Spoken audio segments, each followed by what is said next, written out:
Imagine you are the royal embalmer in ancient Egypt, and the pharaoh hands you the most shocking task of your life.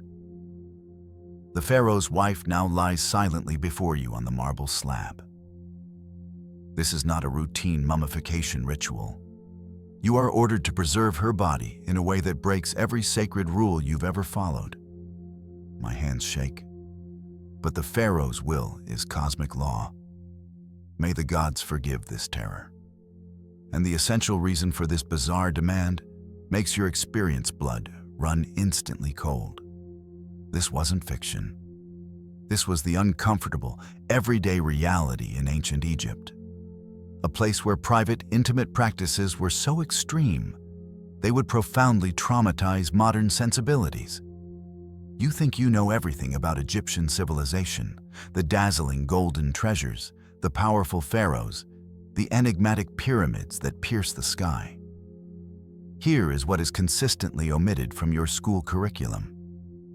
Ancient Egypt harbored private sexual practices so absolutely extreme that diligent Victorian archaeologists actually concealed the resulting evidence.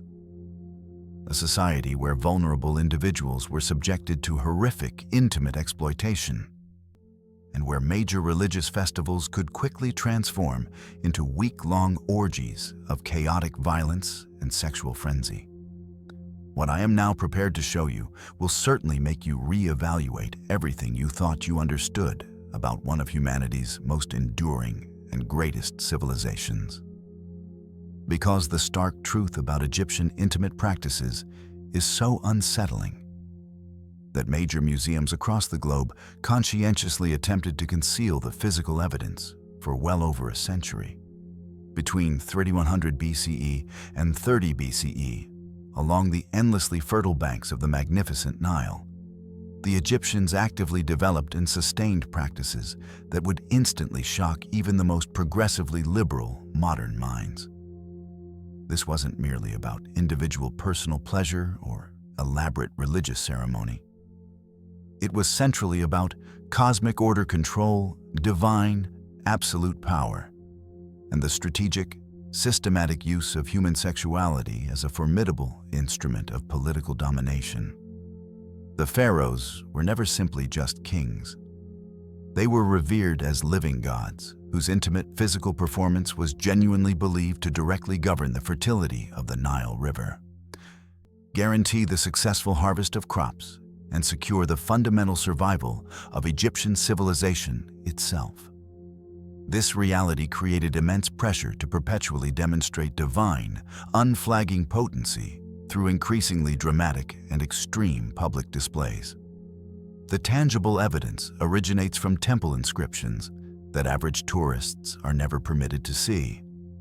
Delicate papyrus documents explicitly describing behaviors far too graphic for museum showcases, and significant archaeological discoveries that prudish Victorian scholars purposefully obscured from public exhibition.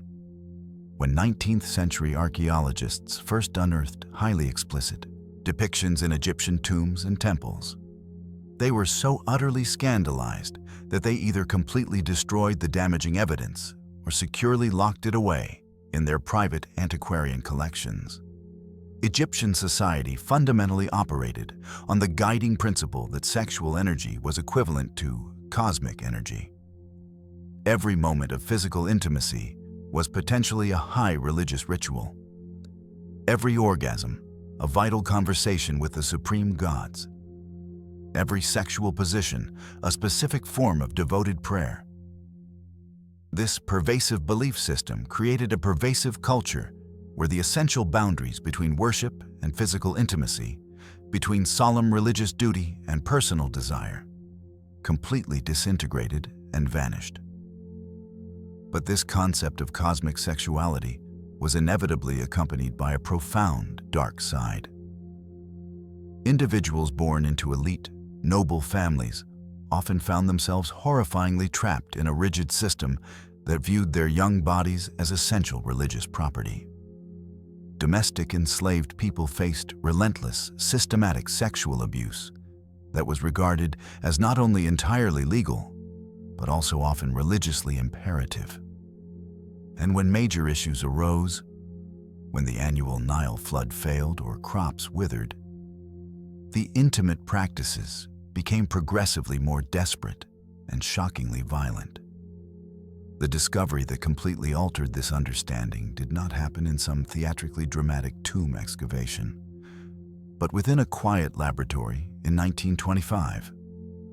Howard Carter's dedicated team was conducting the first thorough and detailed examination of Tutankhamun's mummy when they noticed a specific feature that would unsettle Egyptology for the next century. The youthful king's genitals were missing, not simply damaged or decayed naturally, but cleanly and surgically removed with the unmistakable precision of a highly skilled physician. The resulting cut marks were clean, undeniably deliberate, and showed distinct signs of having been made very shortly after death as a specialized part of the established mummification process. But Tutankhamun was not an isolated case. The interpretation of these findings is highly debated, with some arguing for a ritualistic purpose to ensure rebirth, and others for post-mortem damage or simple surgical intervention. The sheer implication of this systematic alteration, however, remains chilling. The most shocking realization emerged from the undisturbed tomb of an unnamed prince from the 18th dynasty. His preserved mummy revealed not only the complete absence of genitals, but compelling evidence that the removal procedure had been executed while he was still medically alive. Detailed medical analysis of the bone structure and remaining soft tissue suggested this was not a simple punishment or accidental injury, but a deliberate, sacred, religious procedure. Ancient Egyptian historical texts suddenly began to possess a much more unsettling interpretation. References to making the deceased more perfect for the afterlife, precise descriptions of preparing the physical body for eternal service to the gods, and explicit instructions for modifying the deceased to ensure proper spiritual function in the next world. The implications of this were absolutely staggering. If the Egyptians were routinely modifying the private parts of their dead rulers, what did this genuinely reveal about their fundamental attitudes toward sexuality and the human form? Were these profound modifications strictly post-mortem? Or did they indeed reflect similar practices performed on the living as well? But perhaps the most truly upsetting element of this story was the systematic manner in which Victorian archaeologists had purposefully obscured this evidence. When early Egyptologists encountered explicit sexual imagery or clear physical evidence of genital modification, they did not merely choose to ignore it. They actively and rigorously suppressed it, removing artifacts entirely from public sight and editing key descriptions out of their official reports. For more than a century, the authentic extent of Egyptian sexual practices has been carefully hidden not by ancient secrecy, but by modern feelings of shame and a Victorian prudishness that could simply not accept what the direct evidence undeniably showed. However, the missing genitals were only the initial sign of what archaeologists eventually uncovered. The Egyptian system of sexual control functioned through an extremely complex hierarchy that dictated every conceivable aspect of intimate existence. At the apex were the pharaohs, whose sexual potency was deemed absolutely vital to Egypt's very existence. Beneath them, nobles and priests faced immense pressure to justify their status through sexual demonstrations and continuous religious devotion. At the absolute bottom were the domestic enslaved people, particularly children, who endured systematic intimate exploitation that was regarded as not simply tolerated, but often religiously mandated. Royal children born into this rigid system faced a particularly bleak and horrifying destiny. While specific texts detailing sexual training of elite children are often subject to intense academic debate over literal versus metaphorical interpretation, the fact of widespread abuse of vulnerable persons, including children, in the ancient world is established. The chilling possibility that high culture could twist innocence into a sacred duty leaves historians aghast and fighting a profound sense of historical betrayal. Ancient Egyptian historical texts vividly describe how elite families would routinely dedicate their youngest children to formal temple service, where they would be intensively trained in advanced sexual techniques from a staggeringly early age. These young children, some as young as 6 or 7 years old, were indoctrinated to believe that their bodies belonged not to themselves, but entirely to the gods. Your flesh is no longer your own, little one. It is a vessel, a sacred offering, to be filled by the divine breath. Revere the touch that elevates you. The specified training was comprehensive, relentless, and brutal. Children were forced to learn specific positions, advanced techniques for extending pleasure, and specific methods for sustaining physical arousal during lengthy religious ceremonies. They were forcefully taught to psychologically dissociate from their own physical sensations, to regard their bodies merely as tools and instruments rather than personal, private property. Medical papyri documents precisely describe the severe physical toll this intensive training exacted on young bodies. Children developed chronic skeletal injuries from forced flexibility conditioning. Their natural growth was often deliberately stunted by poor nutrition designed to maintain childlike proportions, actively favored by adult clients. Many tragically perished from severe internal injuries or infections directly related to premature, intimate activity.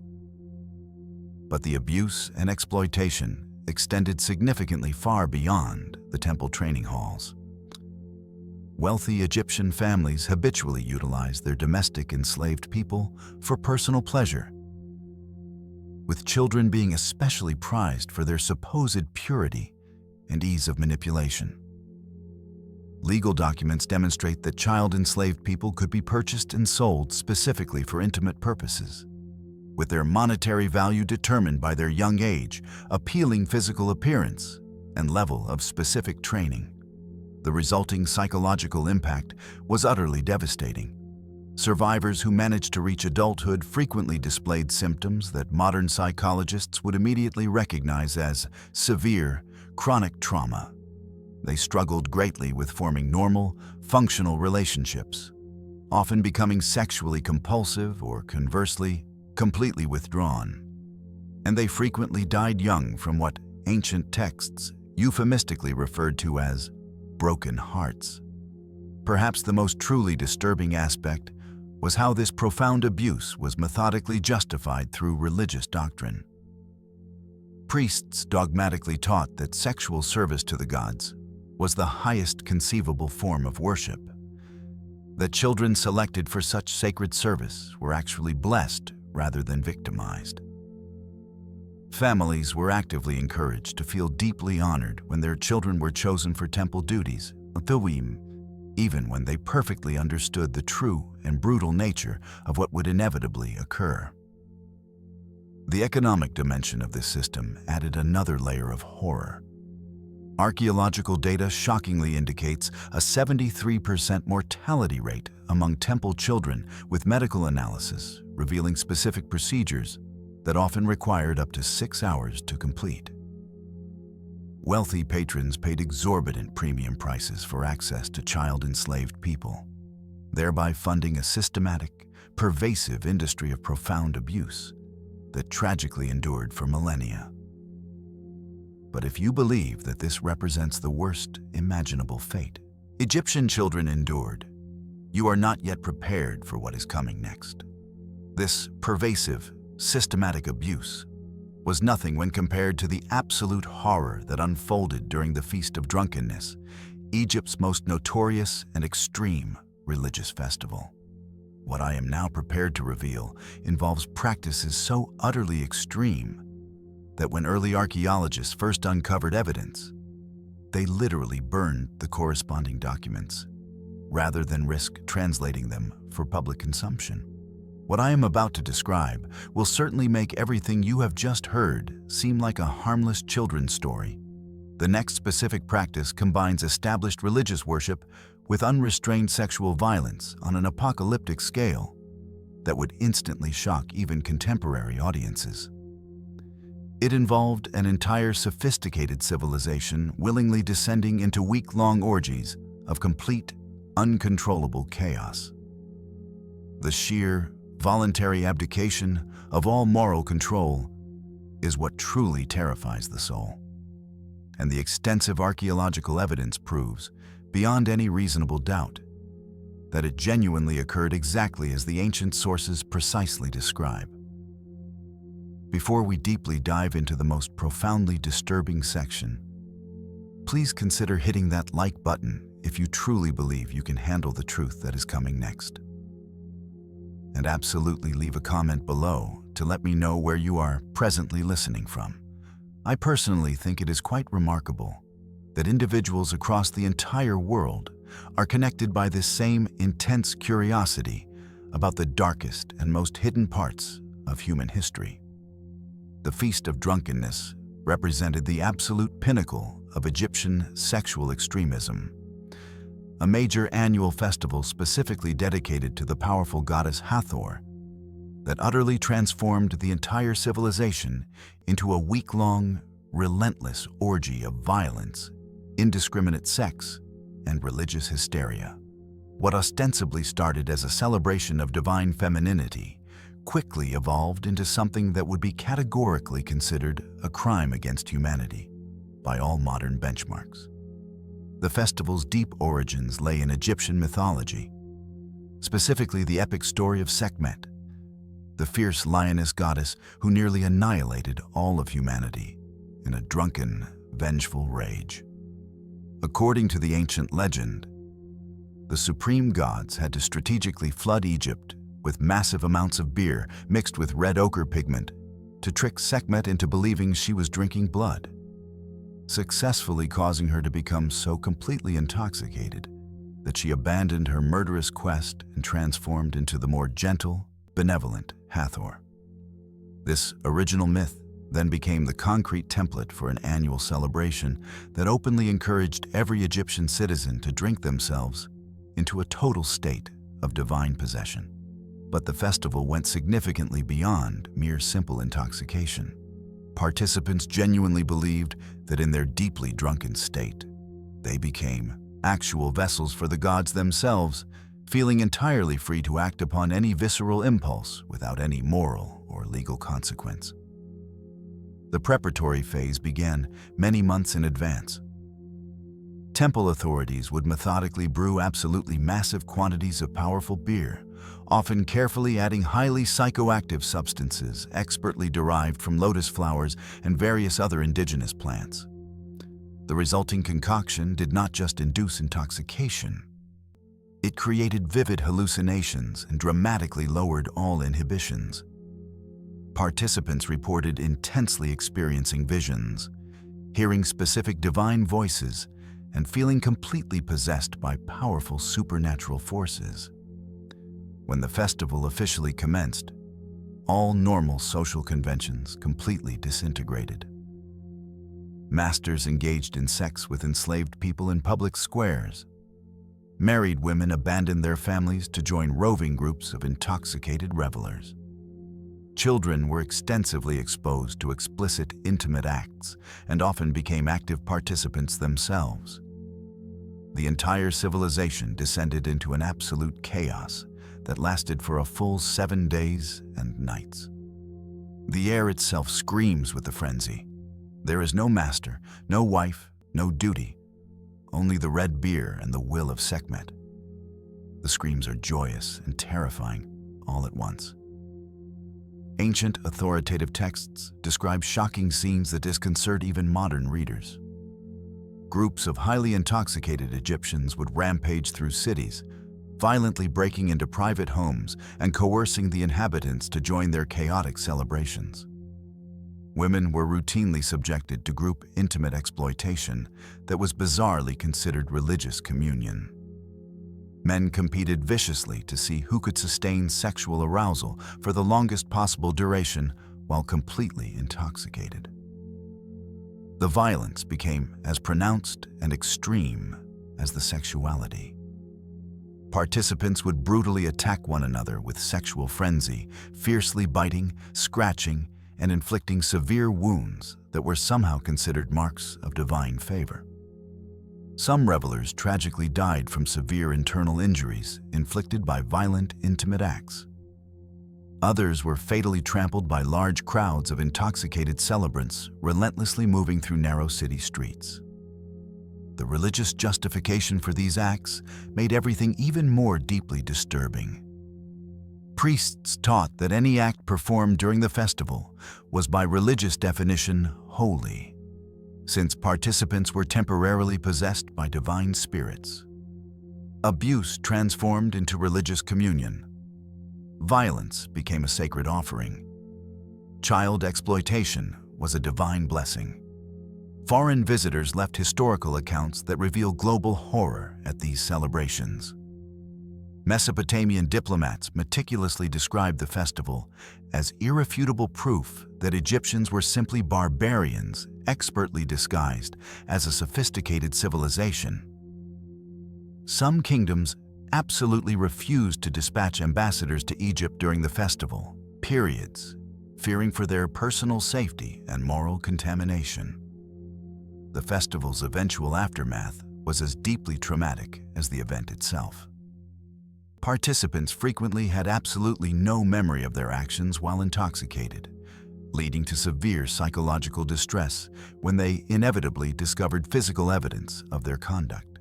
Families were irreversibly destroyed when members learned what their relatives had shamefully done during the celebration.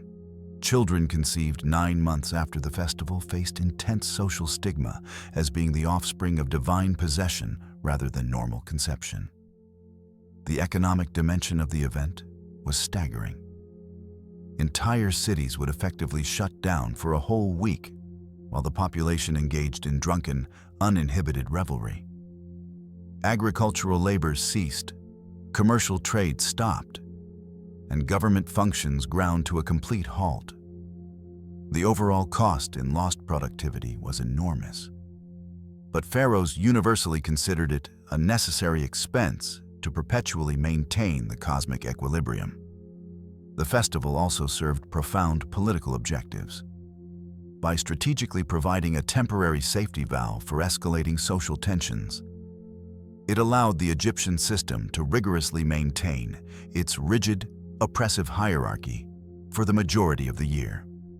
Citizens could temporarily rebel against authority. Masters could be publicly humiliated by enslaved people, and social norms could be violated, but only during this carefully timed and controlled period of chaos. Archaeological data strongly corroborates the extreme and severe nature of these festivals. Excavations of temple sites consistently reveal specialized chambers specifically designed for large-scale group sexual activities, with unique architectural features that strongly suggest they were actively used for violent and deeply degrading acts. The physical evidence perfectly matches the disturbing accounts meticulously left by ancient writers. The systematic erosion of Egyptian sexual culture began during the Ptolemaic period, when Greek rulers attempted to impose refined Mediterranean values on existing Egyptian religious practices. The fundamental clash between Greek rationalism and Egyptian sexual mysticism generated a profound crisis that ultimately dismantled both systems. The Ptolemies, despite being foreign rulers, felt religiously compelled to participate in Egyptian religious festivals to maintain popular legitimacy with their subjects. But their inherent Greek sensibilities were horrified by the extreme sexual practices they actively encountered. Cleopatra the Vermeers attempted to significantly modify the Feast of Drunkenness, reducing its overall duration and imposing strict limits on the violence and public sexuality. These reforms, however, immediately triggered a massive religious crisis. Egyptian priests furiously argued that modifying the sacred festival would provoke the gods' intense anger and lead to cosmic calamity. They cited natural disasters, military defeats, and economic instability as clear evidence that the gods were already displeased with foreign interference in sacred traditional practices.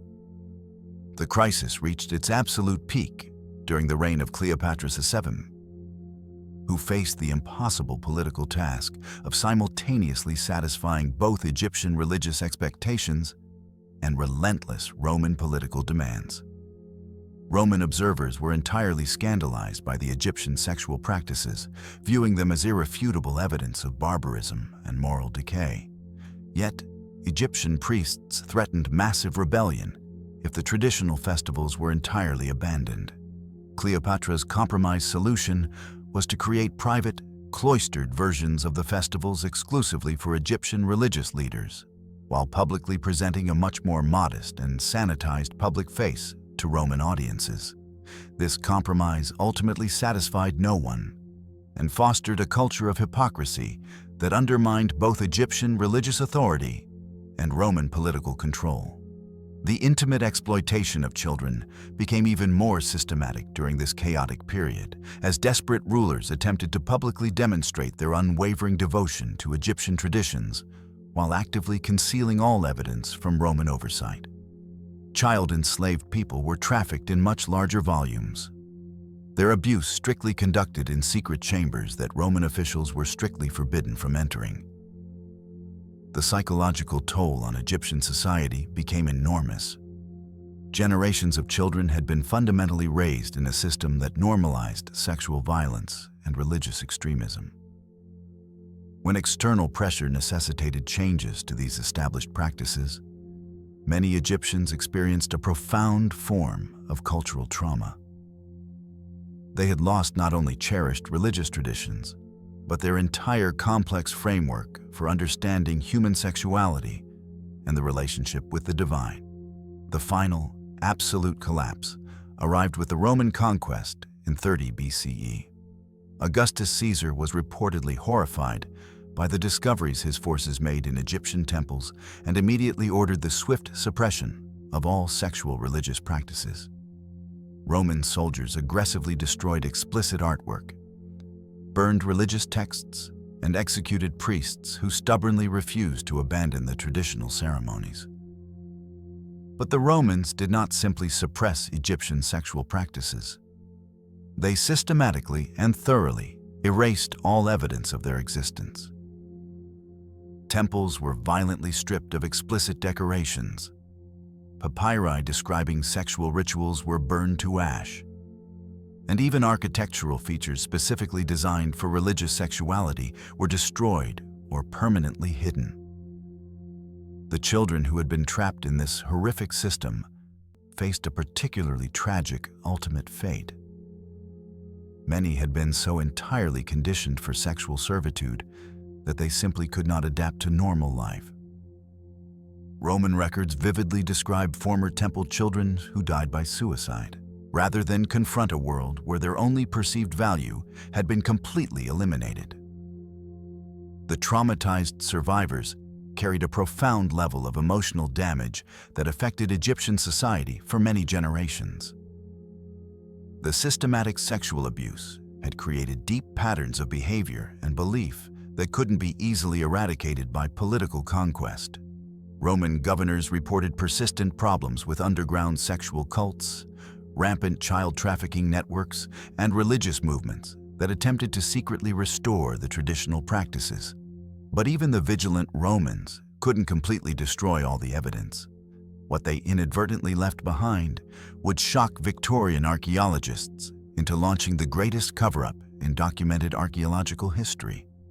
The systematic concealment of Egyptian sexual practices began not with ancient conspiracies, but with rigid Victorian moral sensitivities that simply could not process the archaeological reality. When 19th century explorers first encountered explicit sexual imagery in Egyptian tombs and temples, they faced a powerful cultural crisis that shaped the entire field of Egyptology for the next century and a half. The pattern of suppression was established early. When Giovanni Belzoni discovered explicitly sexual wall paintings in the tomb of Seti I in 1817, he immediately ordered them to be covered with plaster rather than properly documented. His subsequent published account described the tomb as containing beautiful religious scenes, while completely omitting the graphic sexual content that filled several separate chambers. This became the absolute standard operating procedure throughout the Victorian era. Auguste Mariette, the acknowledged founder of the Egyptian Antiquity Service, maintained specialized private collections of explicit artifacts that were strictly never displayed publicly. When the Egyptian Museum in Cairo was established, entire categories of artifacts were strictly relegated to restricted storage areas that only approved male scholars could access. The suppression was not restricted to visual imagery. Victorian translators consistently and routinely edited sexual content out of ancient texts, substituting explicit descriptions with vague, euphemistic phrases, or simply omitting entire sensitive passages. The renowned Ebers Papyrus, one of the most critically important medical texts from ancient Egypt, had well over 40 distinct sections dealing with sexual practices that were not fully translated until the 1970s. Perhaps the most shocking revelation was the systematic destruction of physical evidence. British archaeologist Flinders Petrie openly admitted to destroying artifacts he deemed too obscene for public viewing. His private journals described burning papyri, smashing statues, and actively burying artifacts that explicitly depicted sexual acts he could not bring himself to document or record. I cannot allow this vile depravity to poison the minds of the public. They seek ancient virtue, not pagan filth. I must act to protect the purity of our history. The cover-up extended deeply into academic institutions. Universities firmly refused to fund scholarly research into Egyptian sexuality, considering it inappropriate for serious academic study. Students who expressed interest in these difficult topics were actively discouraged or outright expelled. Academic journals consistently rejected papers that discussed sexual practices, even when they were founded on solid archaeological evidence. Museums developed elaborate, complex systems for concealing sexual artifacts. The British Museum alone reportedly holds over 2,800 suppressed Egyptian artifacts stored in highly restricted access areas, misleadingly labeled only as miscellaneous pottery or decorative objects. As recently as 2019, the Louvre was strongly criticized for concealing newly discovered papyri from public exhibition. Even Wikipedia articles concerning these sensitive topics are mysteriously protected from general editing. Visitors who specifically request to view these items confront bureaucratic obstacles deliberately designed to discourage casual curiosity. The Metropolitan Museum of Art in New York maintains similar restrictions. The renowned Egyptian galleries display heavily sanitized versions of tomb paintings with explicit sexual content either physically covered or digitally removed. The original artwork remains in secure storage, accessible only to accredited researchers who can demonstrate a legitimate academic need and agree to strict confidentiality requirements. Even in the modern day, this pervasive Victorian legacy continues to profoundly shape the public's understanding of ancient Egypt. Popular documentaries and major museum exhibitions selectively focus on political history, established religious beliefs, and artistic achievements while completely ignoring the central sexual practices that were absolutely fundamental to Egyptian culture. The result is a highly sanitized version of history that bears little resemblance to the complex, disturbing, and often brutal reality of ancient Egyptian life. This persistent, ongoing concealment has created massive, regrettable gaps in public knowledge about human sexuality, religious practices, and social organization in one of world history's most influential civilizations. The horrors securely hidden in Egyptian tombs and texts reveal how tragically easy it is for religious devotion to transform into systematic, pervasive abuse. When human sexuality becomes merely a tool of cosmic or political control. For 3,000 years, Egyptian civilization actively created and maintained intimate practices that treated children as sexual commodities, normalized violence as religious worship, and deliberately utilized intimacy as a cruel weapon of political domination. If this forgotten history moved you, subscribe. Every subscription helps us unearth the next buried truth and fight historical erasure. We refuse to let their voices fade into the dust.